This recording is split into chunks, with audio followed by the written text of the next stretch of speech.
referee shall count for the knockdown seconds for all the contests tonight, and timekeeper at the bell is Kathy Paolillo.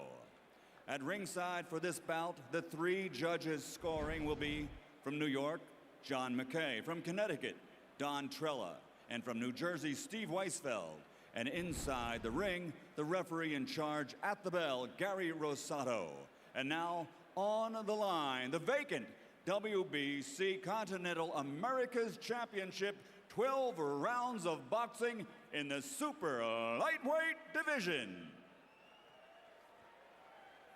Fighting out of the blue corner, wearing cardinal red, official weight 138 pounds. A perfect professional record consisting of 13 bouts, 13 victories, including 9 knockouts. From St. Louis, Missouri, the former WBC youth champion, the undefeated Alexander the Great, Devin Alexander. And fighting out of the red corner, wearing red, white, and black, official weight 138 1/4 pounds. His professional record, 31 victories, including 17 knockouts, 7 defeats, with 1 bout even. From Washington, D.C., former WBO super lightweight world champion, DeMarcus Chop Chop Corley. Mouthpieces, come in with the mouthpiece. Mouthpiece. Come in clean, off the head. Get the headgear off. Mouthpiece in. Come on in. Okay, DeMarcus, Devon. I gave you specific detailed instructions in the locker room. I'm only going to tell you 2 things at this time. Protect yourselves at all times, and most importantly, obey my commands at all times. Trunks up here is good. Trunks up here is good. Touch gloves, bang of the bell. Do it up.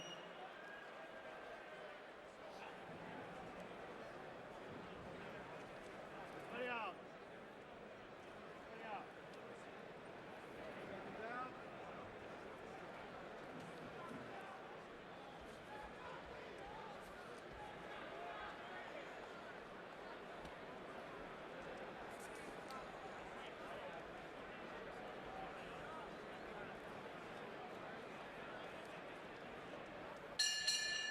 Live at ringside now as round 1 begins.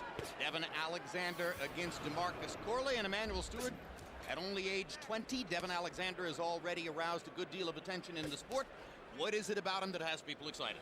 One of the most important things is he has a good, solid amateur background.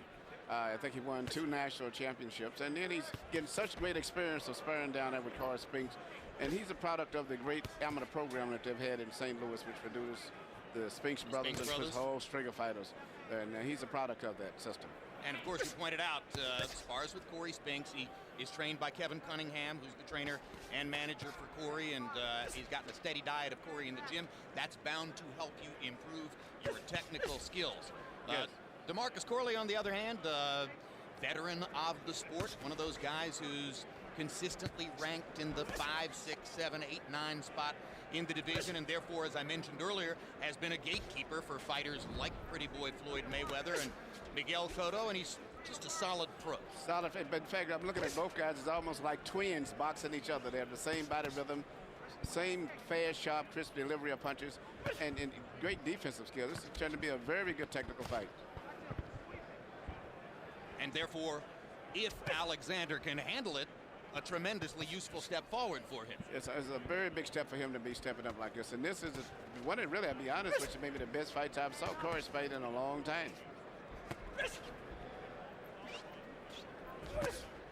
Hard left hand by DeMarcus Corley. Chop Chop, as he's nicknamed. Well, he may have been brought in as a stepping stone for a young fighter tonight, but he's not fighting like that. Well, of course, you know, had big moments against both Mayweather and Cotto. There were moments in either of those fights when he might have thought to himself, I have a chance to win. But ultimately, the skill of Mayweather, the pressure of Cotto, were both too much for him. You know, and in fact, I think the only time I've ever saw Mayweather hurt as a professional fighter was briefly when he had to fight with Chop Chop. I thought he had him hurt. It was Watch the head. Watch the head. Punch out. Surprise. Come on, work out. Work out. Chop Chop is really not known as a puncher, but in both cases with Cotto and with Mayweather, he had both of them hurt at one time. Max Kellerman, if your fans have paid attention to you over the years at ESPN, here, your other broadcast incarnations, they know that you have a particular partiality to southpaws, and these two guys are exactly the kind of fighter you like to watch. I love slick southpaws who stand in front of their guy, in the pocket, so to speak, in punching range, make the guy miss and counter. I think it's the hardest thing to do in boxing. When it's done properly, it's beautiful. I'll say this about Devin Alexander. Though Chop Chop was indeed a prospect at one time, I don't think his upside was ever viewed quite the way Alexander's is right now. Let's for the bell.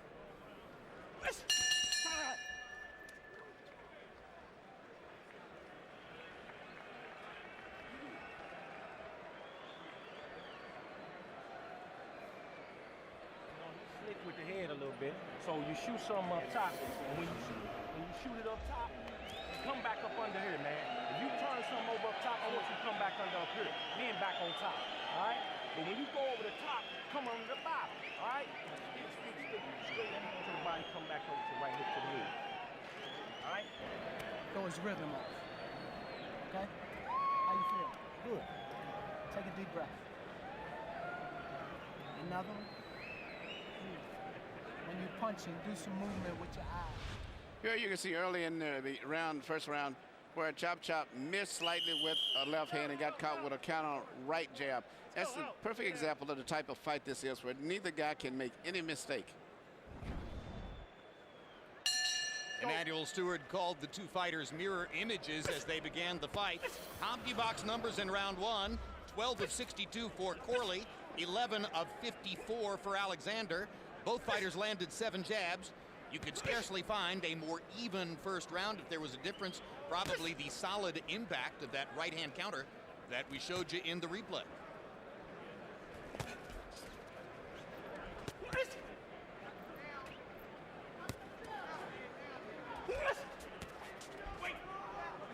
See how intense Alexander is, and that could work against him on a world-class level. Seems as though he needs to relax a little bit, Emanuel. Yeah, but I still like what I see, though, for the most part. He seems to have much more focus and intensity in his eyes as the fight is progressing than Chop Chop has. And that's what I think going to make the difference. He seems to be very, very, very intense. And I think it's going to work to his advantage in this fight.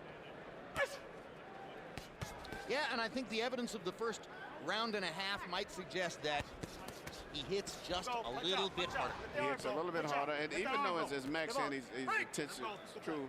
But I think he seems to be intense, but he's in somewhat still like relaxed, which is a really unusual combination. But he seems to be very relaxed still, even though he's tense. I don't think Alexander's a big puncher, but he throws him with bad intentions. Yes, he's trying to put it on him. I would say he's a good puncher because he punches seems accurate, precision punches. But just because the intentions are bad doesn't necessarily mean the result is good all the time.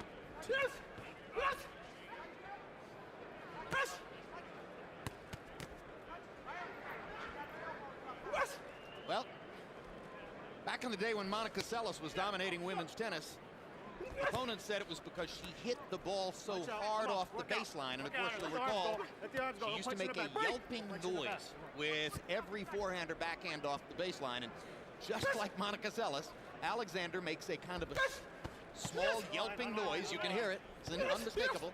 Every time he puts emphasis on a punch.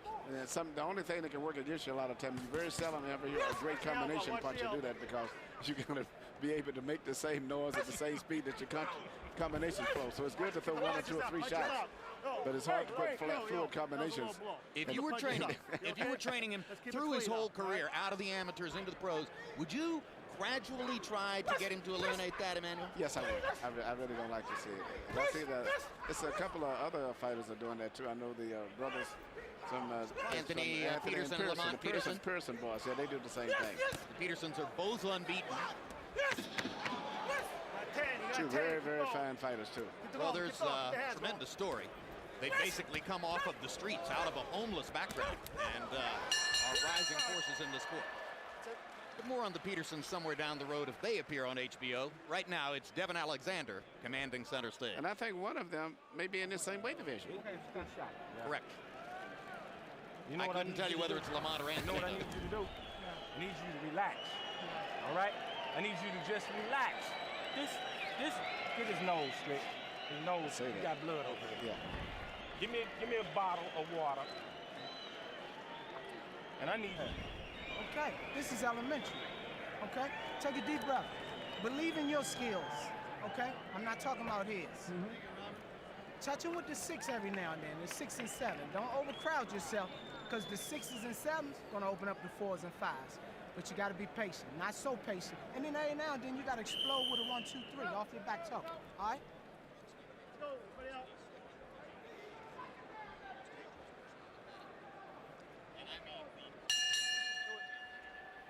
In Alexander's corner, Max, his trainer, Kevin Cunningham, was saying exactly what you were saying, that he needs to relax. So he believes exactly what you said. He said he should relax. He's too tense. Well, tense or not, he had a terrific second round, certainly by CompuBox numbers, landing 25 out of 72. That's a 35% connect rate, and limiting Corley to 8 out of 61. So if the first round was strikingly even, the second round marked a shift toward the Alexander column. We heard in Chop Chop's corner, they told him to give him the 6 and 7s. It's like the old Abbott and Costello routine. The problem is Alexander's giving him the 1 through 5s. Chop Chop is slowed down just a wee tad, where Alexander seems to be fighting with the same speed and same intensity. Just a little slight distance. Well, Chop Chop's at that stage.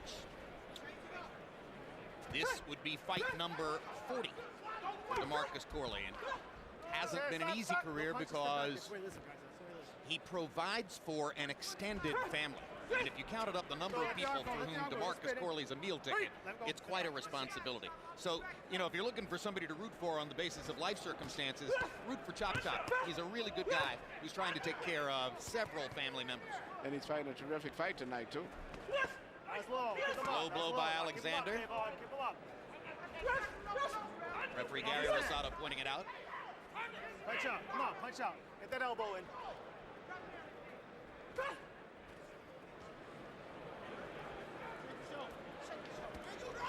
I like the way Rosado let the fighters keep fighting while warning Alexander about the low blow. Yeah, and what is good, too, when those guys get close, both of them keeps their hands close to themselves. Neither one reaches out to clinch. So they can fight very effectively at close range because of the short, active punches that they throw. When a young fighter like Alexander, who is so intense, especially in the early rounds, and who does have a problem relaxing, it seems, fights a veteran like Chop Chop, who's quite relaxed, you look for the veteran to have success, if he'll have success, a little later in the fight, when some of that nervous energy dissipates from the younger fighter, and he's more vulnerable. Good body shot by Alexander there. Yeah, he's closing the gap. It started off being close, but the gap is starting to widen more and more to favor Alexander as the fight goes on. The question is, can Chop Chop make it to that stage of the fight? Suddenly, it looks as though it's going to be an uphill fight, because in the second half of this round, Alexander has begun to open up with more power and put some punishment on DeMarcus Corley. He's beginning to find his range with his left cross, which he wasn't doing in the first 2 rounds. That seems to be his most powerful punch right there, is a left cross. He lands a left cross and a right hook to punctuate what was another terrific round. All right, this is what you're doing. Listen to you. You let it slip. The reason why you let it slip, because you stand there and let him work. You got to impose your will on him. He's imposing his on you, right? Shorten your shots up. Let's go to work, man. We come up here to win. You got me? Yeah. All right. Bite down on this. Bite down. That's what you got. Listen. Listen to me, Bill. Come on, okay. Come on, ref. We can't work the body at all. Listen. Come on. 1, 2. Here you see Alexander land a beautiful 1-2-3 punch combination. All punches very accurate, short, and in all of those punches he do, Corley never dropped his hand or never really left any opportunities. He still went through the gap and found ways to land punches in a tight defense. Corley had a pretty good round. 13 out of 52 by CompuBox count. Alexander swamped him. 30 out of 72 including 25 of those connections in the last 2 minutes of the round. Harold, how do you have it through 3? Okay, Jim. 3-0, 30-27. Devin the Great Alexander. Jim, I got to tell you, Devin Alexander. You know, in every round they sort of neutralize each other with right jabs, but Devin Alexander lands some vicious, hard, straight left hands, and that's what Crawley's not doing. Crawley jabs nicely with the right jab, just like you see there. Puts the left behind it on occasion, but lands nothing of any, nothing of any ferocity, nothing hard. On the other hand, Alexander landing the shots that you really see. 3-0 Alexander based on clean punching. Watching the two southpaws here reminds us that boxing fans will be interested to know Luis Collazo fought for the first time since his loss to Shane Mosley last year in a preliminary fight before we came on the air, fighting against an opponent who was chosen as an ideal first-time back kind of fighter. Collazo, you'll recall, damaged his left hand in his loss to Mosley last year and had surgery on the hand. This is the guy who gave Ricky Hatton a lot of trouble in 2006. Fought Shane Mosley fairly well for the first couple of rounds before Mosley pulled away with a terrific performance. But Collazo looked good in his comeback tonight. I thought he fought a very good fight. Placed his punches very well. Great technical fight tonight. He, of course, is in that crowded welterweight division. Another pretty southpaw, Collazo. If you like tattoos.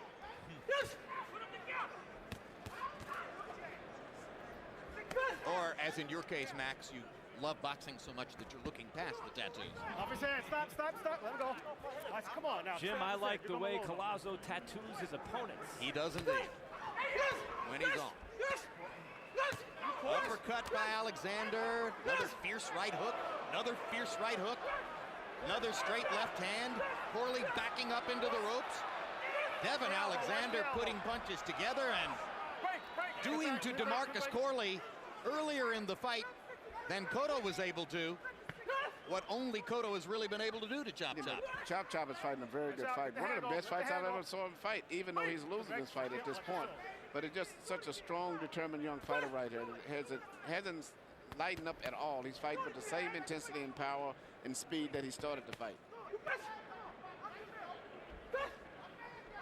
Look how Alexander remains defensively responsible as he attacks, picking off shots with his elbows and gloves. And returning very short, accurate pinpoint punches. Watch the hands. You got 10. For the bell.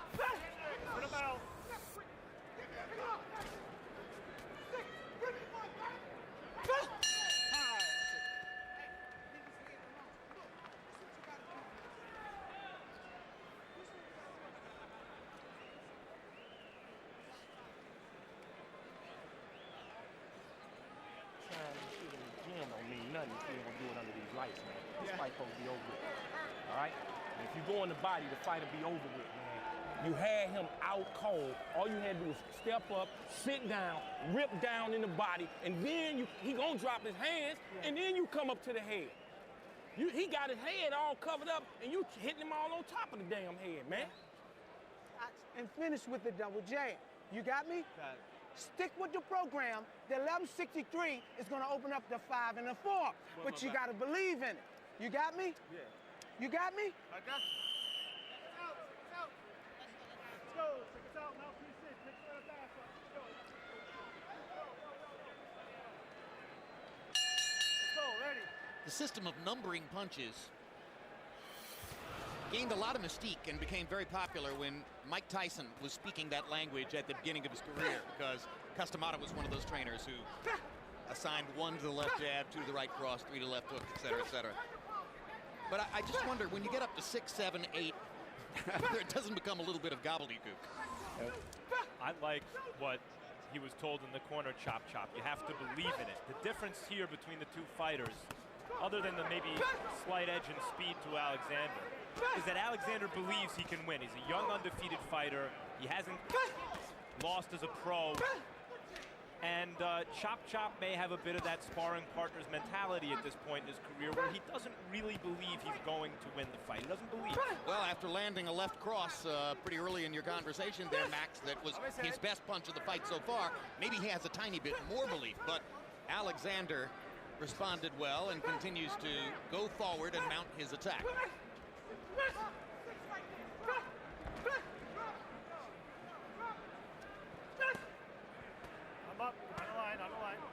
Kevin Cunningham was. Come on, now. That's the third time now. Come on, Dev. You all right? Let's go. Keep it clean. Let's go. I think that referee Gary Rosado is maybe one low blow away from penalizing Devin Alexander based on what he said to him right there. But you heard Kevin Cunningham, the trainer for Devin Alexander, urging him between rounds to go to the body. And as Alexander was focusing downstairs to the body, Corley showed you the danger of that with the big left-hand shot upstairs. Yeah, neither guy can make mistakes in this fight. That was a beautiful roll right there on Chop's point where he rolled the left hand that was coming, but he didn't come back with a counter punch. And when he does punch, you can see it's a difference in the firepower. Alexander has a little bit more crack in his power and his punches than Corley does, and that's also been a big factor in addition to the speed and the intensity, the way that this young fighter's fight. There's a lot of pressure he's putting on Corley, physically and mentally. Hard left hand by Alexander there.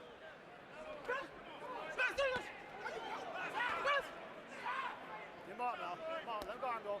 Punch the elbows. Come on, punch up. Punch the head.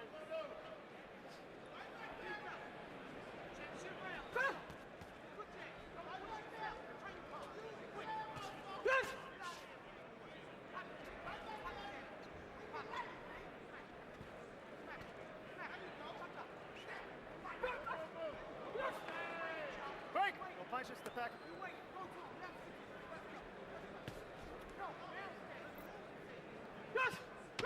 You got 10, you got 10. That's for the belt. You got 5, you got 5. That's for the belt. Break! Break! Step back, step back. Let go.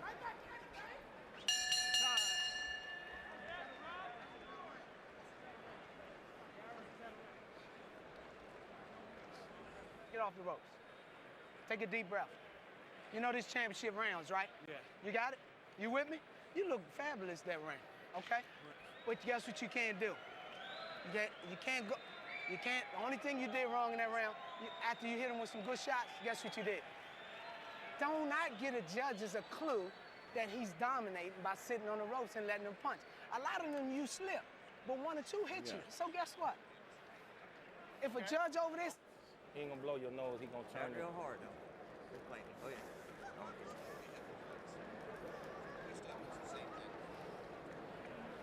Listen, change up your rhythm a little bit. Jab, double jab, jab up top, feint, straight left hand right hook, all right? Here you see Alexander land a low blow right here that really, and if he continues to do that, it may cost him a point. I don't think it was really intentional. I think it was just a punch that he started and just accidentally went that way. But I don't think it was intentional. That round was emblematic of what's going on in the fight. They both threw the same number of punches. Alexander landed 20 to 12 for Corley.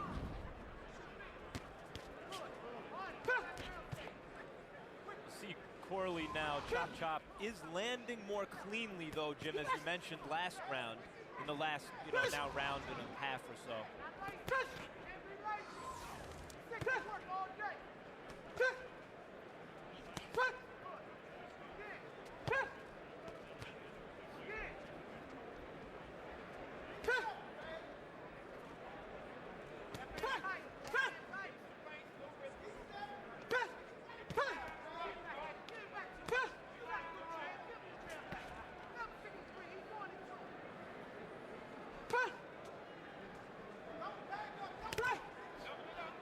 Solid left hand upstairs by Alexander.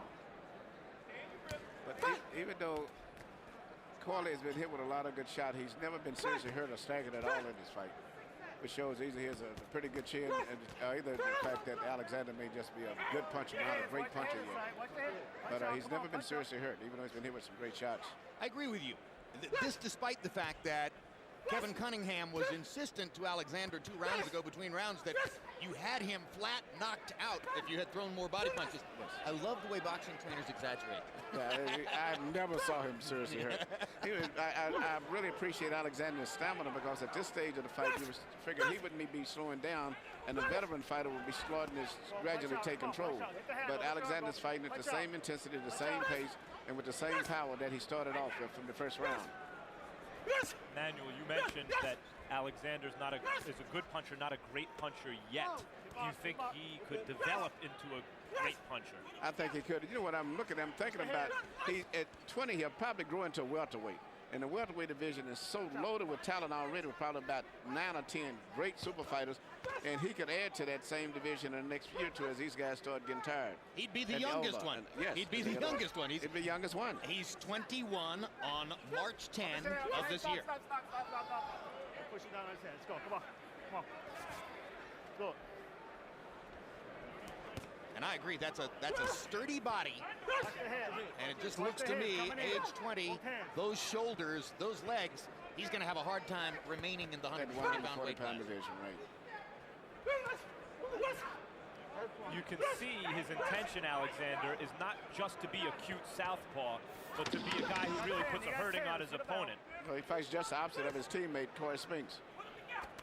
Yeah, no, I mean, watching him and contrasting what he does with Spinks, you're reminded of trainer Dan Birmingham in Tampa, who trains Jeff Lacey and Winky Wright, two fighters of vastly Totally different styles, right. you know? Huh? Obviously, Kevin Cunningham knows what he's doing. Kevin Cunningham is a very good trainer. Very, very underappreciated and underrated. Dude that's this slick and got that kind of experience, you ain't gonna get him with one shot. So you gotta put them together, all right?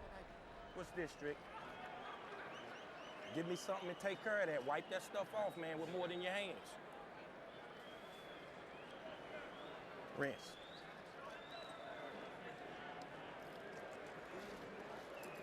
You want another ring? Huh? Second win. Yeah, baby. Hey, look, when you turn it under and finish with the hook, you don't like that. So put them together. Slide with them and keep putting them Let's go. together. Seconds out. Mouthpiece in, Devon. And just to underline the compliments that Emmanuel Stewart paid to Kevin Cunningham, one thing you see there, he's always teaching. Even with Corey Spinks, he's always teaching, and Corey knows a lot. But with a 20-year-old, it's quite obvious. 385 punches thrown by Corley, 389 by Alexander. But Alexander has outlanded him by nearly 60 punches. Harold, how do you have it through 6? Okay, Jim, 6-0, 60-54. Devin Alexander. Jim, I got to tell you, I think it's time for DeMarcus Corley to go to Plan B because he's been standing right in front of this guy for 6 rounds, and for 6 rounds, Devin Alexander is just landing the cleaner, harder shots. I mean, not only is he outworking him in my eyes, but he's landing a hard shots just like you see there. And Chop Chop doesn't have to punch to beat Alexander, standing right in front of him, going toe-to-toe. Yeah, 6-0, Alexander. Great point, Harold. From the half dozen or so times that I've seen Corley Emmanuel, I don't think he has a plan B. No, I don't think That's the there's problem. nothing he can do with this young fighter tonight. This guy's too much in every way.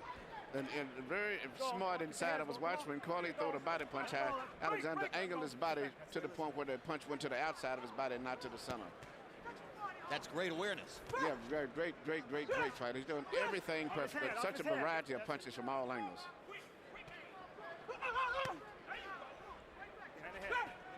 Not that it's a criticism, maybe more of an observation, but in trying to land those tough, hard shots, he has been hit with some shots. Yo, he's been hit. Alexander, where if he took a more safety-first approach, probably wouldn't be getting hit with anything at all.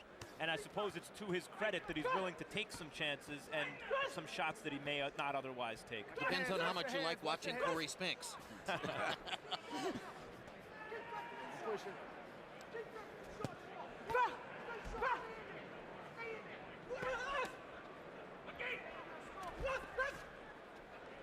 Not that Stevie Johnston was as aggressive as Alexander is here, but Johnston sometimes too took shots that maybe he wouldn't have to take, but was comfortable mixing it up. Another southpaw who stayed in the pocket. Yes. Excellent lightweight. Watch your shoulder coming in.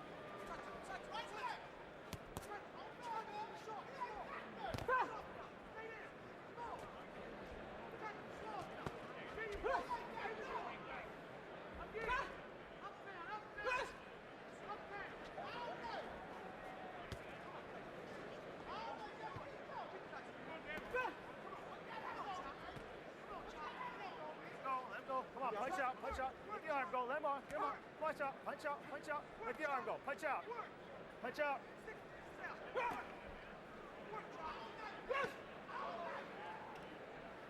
heads. Got 10. Go. Come on. You got 10 seconds. Go. Watch the head. Whoa. That's a little blow. Keep on. All right. Come on. Let's keep it clean now. All right.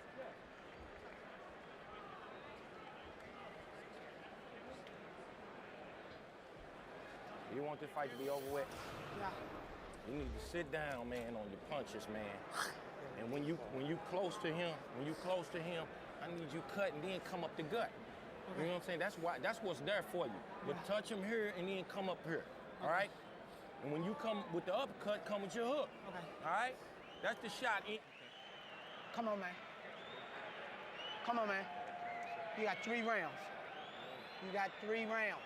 What you gonna do? Pick it up. How you gonna pick it up? Use your back toe and turn your palms. Put your shots together. The 6s, the 7s, the 5s, and the 3s. They work. Come on, baby. Come on. Come on. You heard DeMarcus Corley's trainer, Bernard Roach, tell him, you've got 3 rounds. Memo to Bernard. He's got 5. The fight is scheduled for 12 rounds, not 10. Maybe Corley knows. Maybe Roach knows. Maybe he just forgot. That's why between rounds you hear me off today. Say, what round is this anyway? If I don't catch the ring guard, girl, I get confused. And it does mean a lot in a fight like this because you can see it's probably going to go to the decision possibly if Corey wins. But if a knockout comes, it'll probably come as a victory That's for Alexander. What I mean. Maybe Roach is prophetic in the 3-round prediction, the way this fight is going. Devin Alexander gets a knockout past the 7th round. It'll be the first one in his 21 fights so far. And Corley is really the only nationally recognizable name on his resume so far. But of course, what Devin Alexander's trying to produce here is, 13-0, not 20-0. What Devin Alexander's trying to produce here is his most memorable performance in Madison Square Garden in front of national boxing media.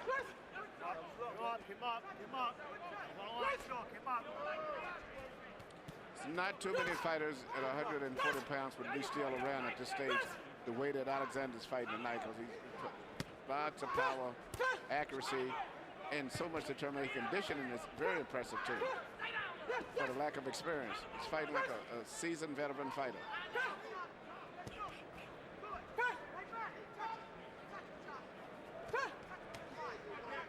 Well, an in-shape, motivated DeMarcus Corley is probably still one of the 10 or 15 best fighters in the 140-pound weight class. I've been very impressed with DeMarcus.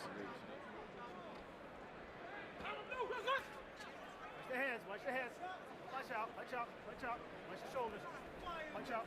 Watch the elbow. Watch the elbow to me. Stop.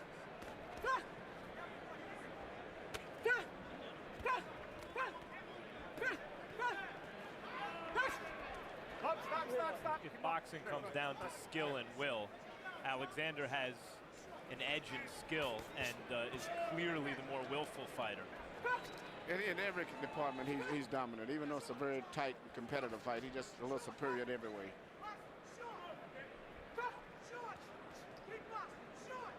It's like one of those tennis matches in which every point is closely contested, and somehow it winds up 6-2, 6-2, 6-1. Consistently. Yeah. In other words, it's Devin who can finish the points. And there's a hard left hand.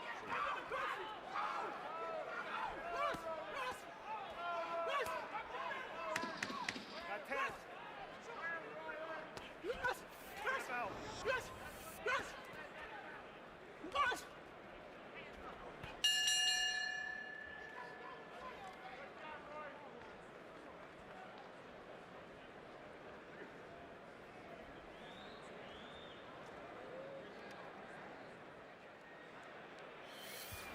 This is for everything.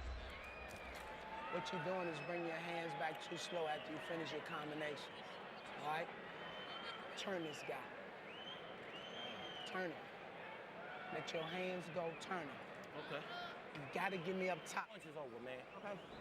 Stick, jab, feint, get yourself in position and sit down on them punches and turn them punches over, man. And I want to start from the bottom up. That was a knee. Hit the freaking knee. I gotta call him after that. All right. Did he warn you? He didn't warn you about no.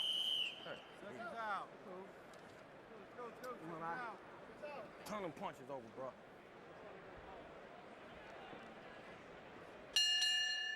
The gap is widening, at least in terms of CompuBox numbers, Round 8, Alexander a 22-6 edge in power connects.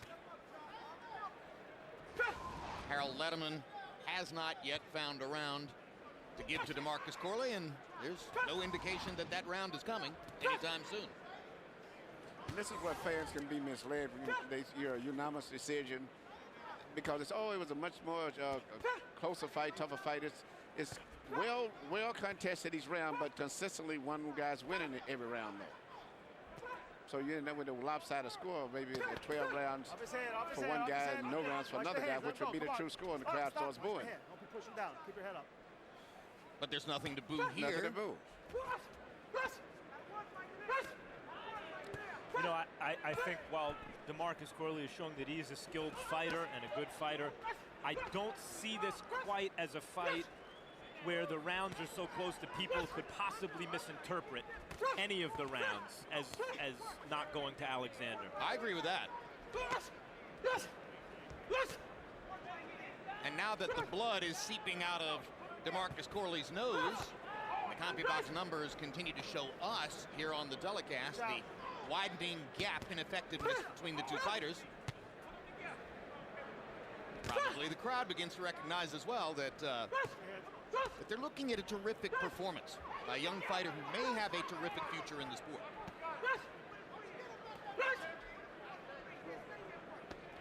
Keep him up. Punch both guys. Get up. Get the punches up. Since the warning, actually 3 separate warnings, Alexander hasn't produced another low blow. Gary Rosado, in talking about low blows 20 seconds ago, was referring to something that Corley did. Step back. Let me get your pass. Just move your pass.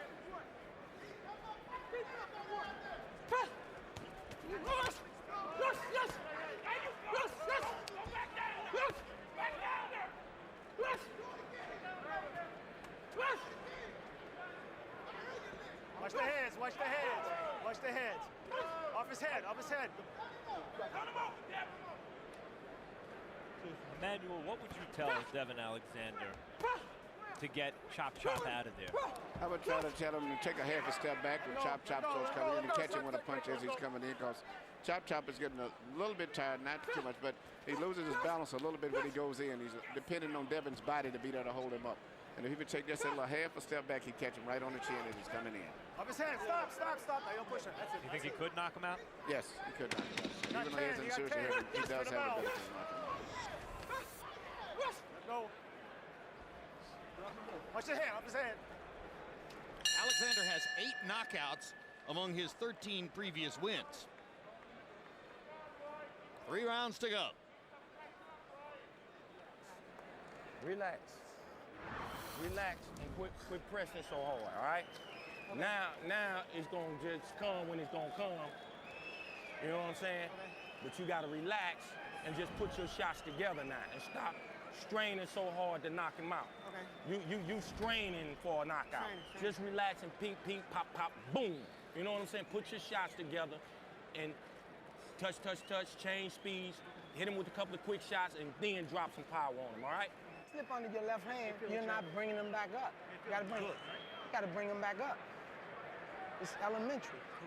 All or nothing. Look at me. You got me? Not gonna hit you because you told me not to. Let's go, seconds out.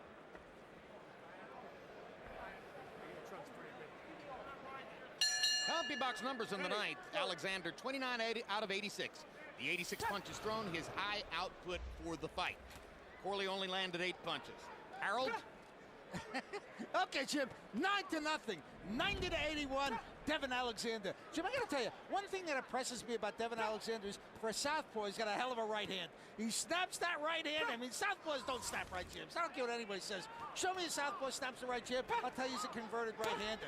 But anyway, Devin Alexander for southpaw really got good velocity in that right jab. He snaps it, throws a real good right hook. He's winning his fight on clean punching, on effective aggressiveness, because he does back up Corley. I mean, he's winning his fight going away. 9-0, Devin Alexander.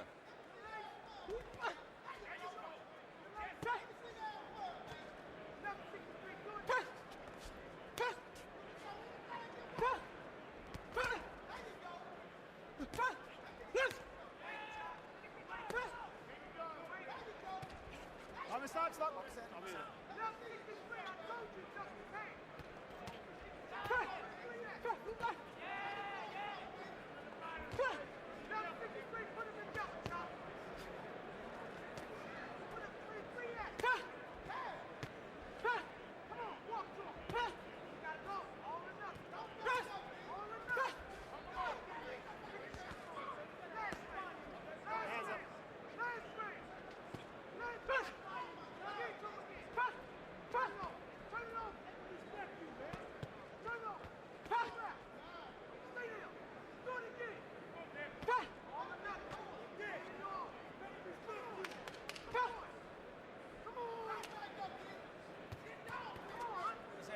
up. Back, watch the opposite head, come on.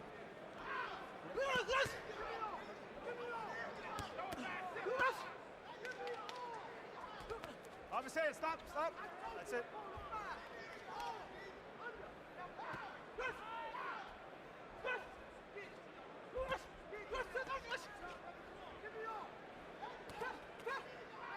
Corley's energy level has dropped considerably in the last 3 rounds.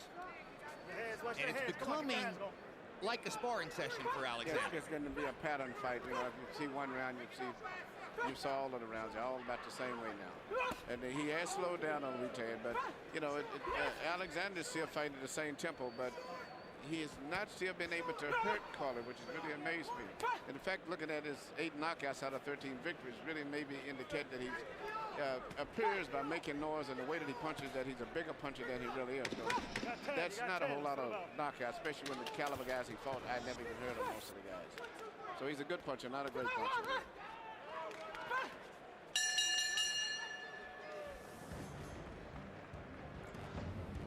Felix Trinidad fighting tonight for the first time in more than 2.5 years.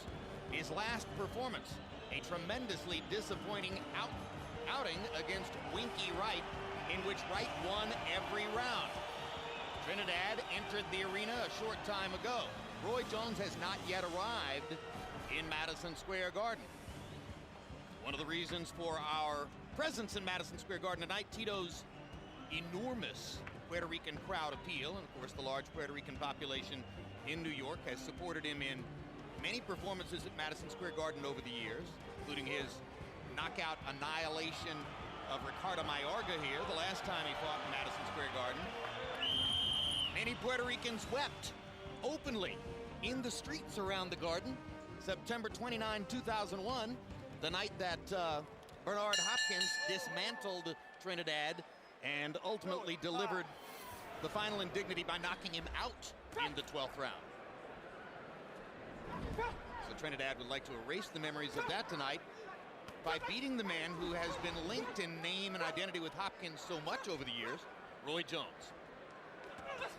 2 good straight left hands by Corey Alexander. You know, I think fans appreciate the fact that Alexander is pressing for a knockout, whether or not it comes in much the same way you appreciate Juan Diaz, who's not a big puncher, the top lightweight in the world right now, but punches like he means it. Whatever effect his punches have on his opponents, he punches like he means it, and he keeps them coming, and so does Devin Alexander. It's a great way of putting it, Max, because whenever I watch a Juan Diaz knockout, and there have been some impressive ones within the past year, his knockout of Acelino Freitas, for instance, was unexpected to some and a tremendous outcome for him. I always feel like the Juan Diaz knockouts are the product of his force of will, that he simply makes clear to the other fighter that he's there to do his business. They're not going to win the fight, and ultimately they're discouraged enough that what's the point? And that's the way it looks, at least at this point in his career, that Alexander will stop fighters. Agreed. I think another factor is relaxation. I think Kevin Cunningham was on base when he said to Alexander, if you could relax more and just put your punches together with more fluidity, you'd have a better chance at the knockout. Also, Corley's hard to knock out because he's relaxed. He's comfortable in the ring. He's spent most of his life there, and even in a fight that he's not winning, he's not in a situation where you can take advantage of his tension or his absence of confidence to knock him out.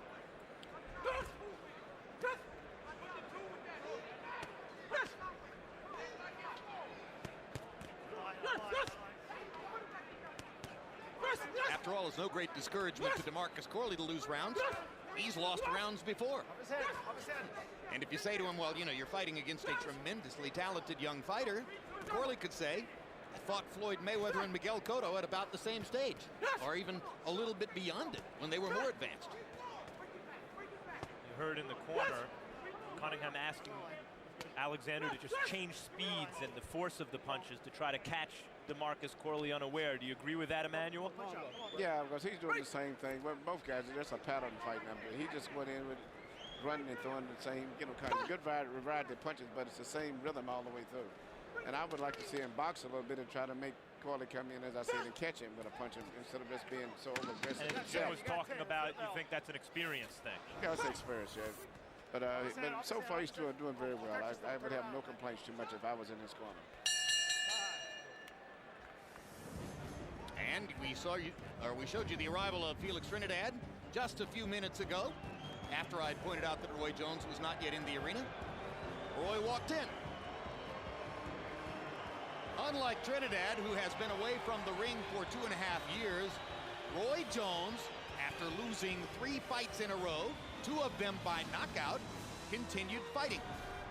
Within the last 2 years, he had scored out-of-the-way victories over Prince Badi Ajamu and Anthony Hanshaw, fighting in Boise, Idaho, for instance, just to show how willing he was to go far off the beaten path to keep his career going under circumstances that might have been thought of as humiliating for him by a lot of people, but at the end of the day can be seen as a credit to him. He kept going. He didn't allow the cataclysmic defeats to stop him from thinking that he can still fight. And maybe he can prove tonight that he was more right than others about that. Well, he's back. He's back here at Madison Square Garden on HBO and a big super fight.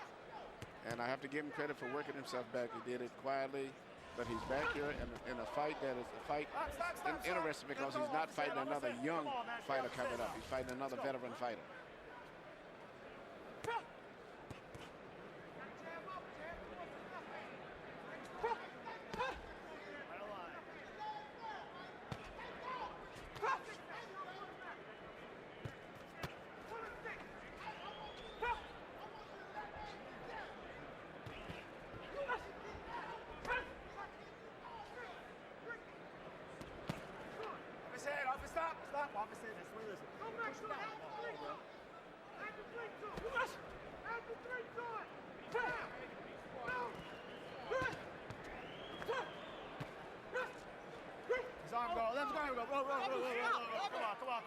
That's it. Time out.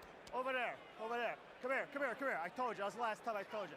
You got a point, low blow. Got a point, low blow. Point. I told you. That was the last time. Come on, last round. Let's go. Come on, last round. That might rob him of a whitewash on all the scorecards.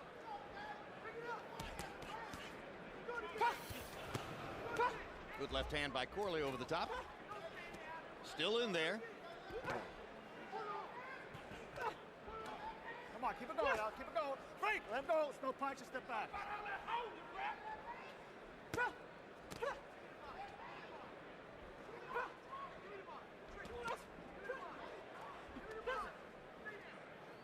Break. Let him go. No punch. Just step back.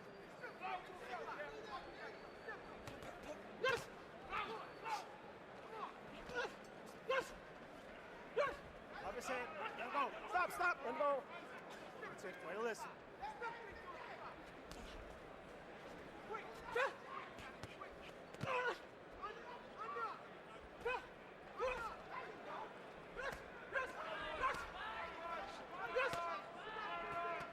Off his head, stop, let him go. That's the way to listen.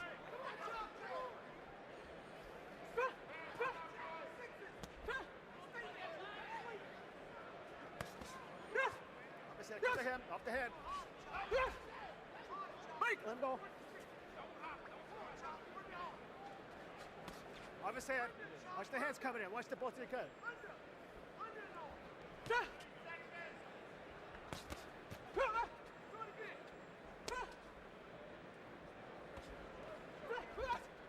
Jarring, off the back of his head. Go, you got 10, you got 10. Off his head. Stop. It's for the bell. Good work. So Corey Alexander and DeMarcus Corley. Excuse me, Devin Alexander.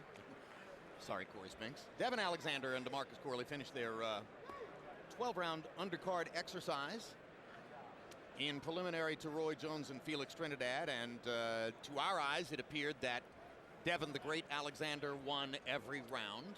Harold Letterman scored him winning every round.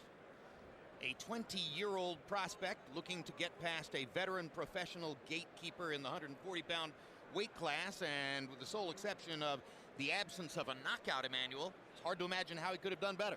Yeah, he did a great job. I don't think he could have did anything better but a knockout in this case here. And he fought a very good, solid, consistent fight for 12 rounds.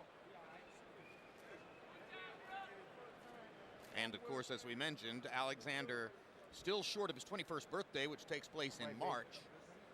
And though for the moment he's in the 140-pound weight class, the Ricky Hatton weight class, if you will, it would certainly appear, hello Devin, nice to meet you too. It would certainly appear that somewhere down the road he may find himself one division north at 147 pounds, and that would be fascinating because of the tremendous wealth of talent in that division. Judges who will offer the official scores on this fight: John McKay of New York, had Miguel Cotto ahead of Zab Judah here in the Garden earlier this year. Don Trella of Connecticut had Cotto the winner over Pali Malignaggi, part of a unanimous decision last year. Steve Weisfeld, most experienced of the three judges, 30 title fights.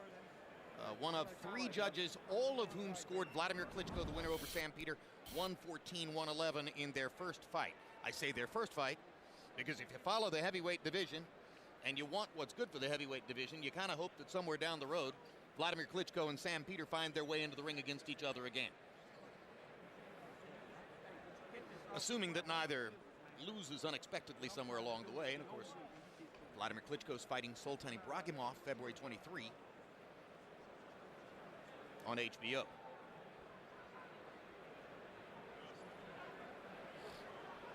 Marcus Corley, Washington, D.C., 33-year-old veteran of boxing. I should have did better, but I'll be all right. I'm down. He was pressing too hard to knock him out, man. I told him to relax. Yeah.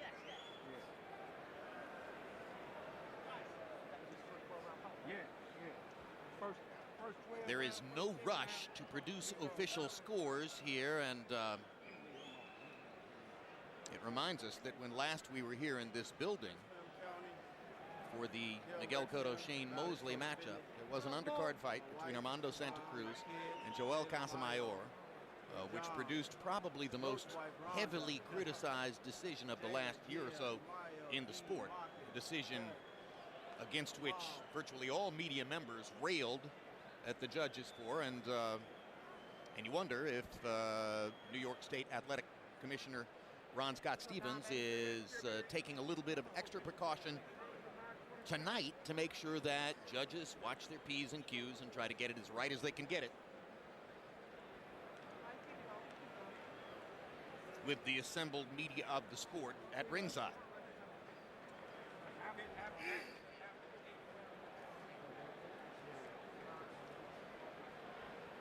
On the other hand, Emmanuel, this is way longer than usual. Yeah, I cannot figure out what's the holdup of this, especially a fight that was pretty much easy, very one-sided for the most part for scoring, which I can't figure would take so long. I can see if it was, had to double-check the score because it did a split decision or a draw. But this is unusual. Knockout. St. Louis, baby. Love y'all. Be back.